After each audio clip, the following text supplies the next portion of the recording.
کا نزول۔ مبارک ہو آپ سب کو وہ مہینہ جس میں حال پر بخشش کی دعا قبول ہوتی ہے، اور یہ رب کی رحمت پکار پکار کر کہتی ہے کوئی دعا مانگنے والا؟ السلام علیکم میری پیاری بہنوں اور میری پیاری پرنسز، کیسی ہیں آپ سب؟ رمضان المبارک کی آمد ہے اور ہم سب کی تیاریاں بھی عروج پر ہیں، لیکن ہم سب نے کیا کبھی یہ سوچا ہے کہ رمضان کا اصل مقصد کیا ہے؟ اکثر ہم عورتیں یہ سمجھ لیتی ہیں کہ رمضان کا مطلب صرف طرح طرح کے پکوان بنانا ہے، سموسے، پکوڑے وغیرہ وغیرہ۔ ہم سب پورا دن کچن میں گزار دیتی ہیں، اور جب افطار کا وقت آتا ہے تو ہم اتنی تھک جاتی ہیں کہ روح کی غذا اللہ سے تعلق کے لیے بھی وقت نہیں بچا پاتی۔ میں آپ کو بتاؤں گی ایسے 5 رول جن سے آپ اپنا کچن بھی آسان کر سکتی ہیں اور اپنے اللہ کے ساتھ تعلق بھی بہتر بنا سکتی ہیں۔ نمبر 1، سادگی اور وقت کی بچت۔ میرا اصول اس رمضان یہ ہوگا کہ اپنے دسترخوان کو سادہ مگر صحت بخش رکھیں۔ پکوڑے، سموسوں سے زیادہ ضروری وہ دعا ہے جو افطار سے پہلے مانگی جاتی ہے۔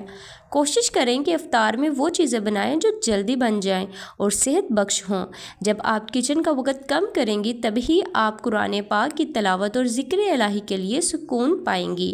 رمضان پیٹ بھرنے کا نہیں، روح کو منور کرنے کا مہینہ ہے۔ دوسرا رول، گھر کی صفائی اور مینجمنٹ۔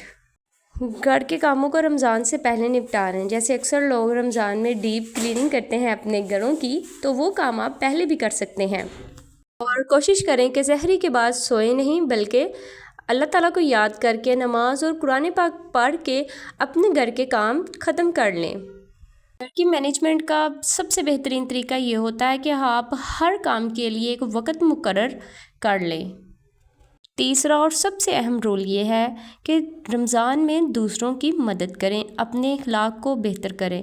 رمضان کا ایک مقصد، بہت بڑا مقصد، دوسروں کی مدد کرنا ہے۔ رمضان میں آپ زیادہ سے زیادہ صدقہ کریں۔ چوتھا رول یہ ہے کہ اس بار رمضان وہ پچھلے رمضان سے تھوڑا بہتر بنائیں۔ میری پیاری پرنسز، اللہ پاک کو ہماری محنت سے زیادہ ہماری نیت اور محبت عزیز ہے۔ دعا ہے کہ اللہ ہمیں اس رمضان میں سچی توبہ کرنے کی توفیق عطا فرمائے، کیونکہ یہ گھڑیاں دوبارہ لوٹ کر نہیں آتی۔ اگر آپ کو ویڈیو اچھی لگی ہے تو اسے لائک کریں، میرے چینل کو سبسکرائب کریں اور اپنی دعاؤں میں مجھے یاد رکھیں۔